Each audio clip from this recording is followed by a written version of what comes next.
अस्सलाम वालेकुम नाजरीन, आप देख रहे हैं प्रोग्राम जादू जिन्नात। मैं हूं अब्दुल मन्नान कमर, मेरे साथ मौजूद हैं रूहानी मालिक हाफिज इरफान मोहम्मदी साहब।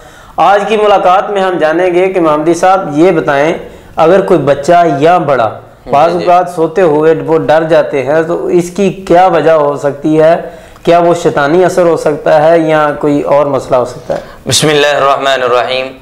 बाज़ औक़ात कुछ नफ्सियाती मसाइल भी होते हैं लोगों के साथ, और उनकी नफ्सियात ऐसी होती है कि वो अकेले सोते नहीं हैं। और बाज़ औक़ात शैतानी मामलात भी होते हैं, बच्चों के साथ भी होते हैं, बड़ों के साथ भी होते हैं।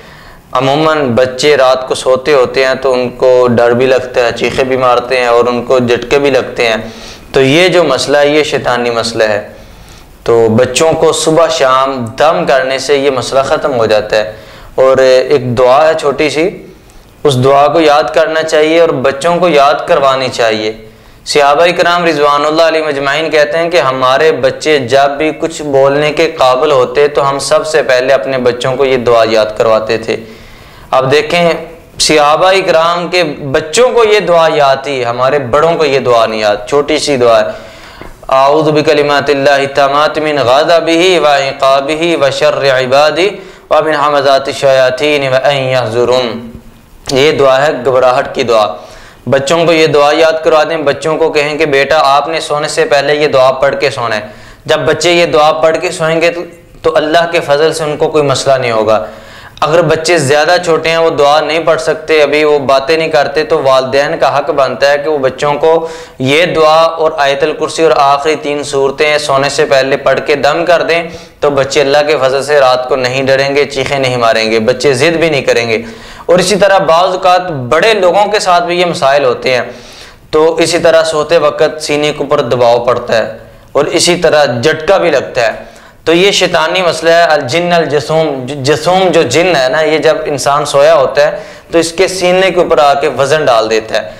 अगर इसका बर वक्त इलाज ना करवाया जाए, रूहानी इलाज, अज़कार की पाबंदी ना की जाए, तो फिर बाज़ औक़ात याद होता है कि ये जो जिन्न अल जसूम है जिस्म के ऊपर वजन डालता है और इसकी वजह से फालिज होता है।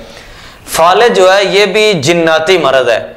और जिन लोगों को फालिज हो उनको चाहिए कि वो अपना रूहानी इलाज भी करवाएं। मेडिकल इलाज तो करवा ही रहे हैं, लेकिन अपना रूहानी इलाज भी करवाएं, क्योंकि बाज़ औक़ात फालिज की जो मरज़ है ये जसूम जिन भी लगाते हैं।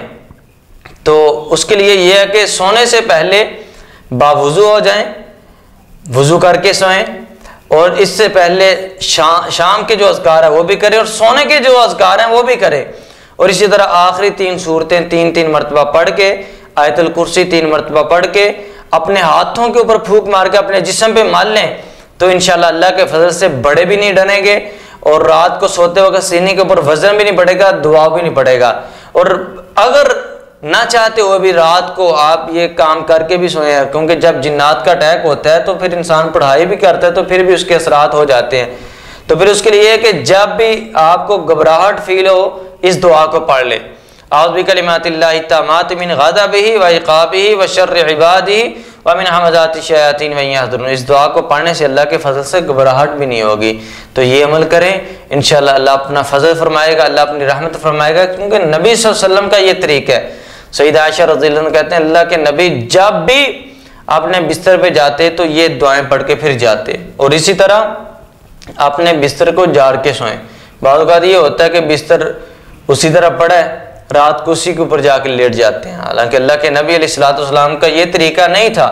सईदा आयशा कहती हैं अल्लाह के नबी अगर रात को क़ज़ाए हाजत के लिए जाते हैं तो वापस आते हैं तो आप फिर भी अपना हाथ बिस्तर के ऊपर फेरते हैं कि कहीं कोई चीज़ तो नहीं यहाँ पे, क्योंकि जब हम अपना बिस्तर छोड़ते हैं तो वहाँ पे जिन्नात आ जाते हैं, इनकी तादाद बहुत ज़्यादा है, घरों में रहते हैं। तो जब बिस्तर अपने झाड़ लेंगे तो अल्लाह के फजल से फिर ये जो बच्चे डरते हैं, बड़े डरते हैं, ये मामला नहीं बनेगा इंशाअल्लाह। जी तो नाजरीन, आज के प्रोग्राम में इतना ही। अगले प्रोग्राम तक के लिए हमें इजाज़त दीजिए, मिलते हैं अगले प्रोग्राम में, तब तक के लिए अल्लाह हाफिज़।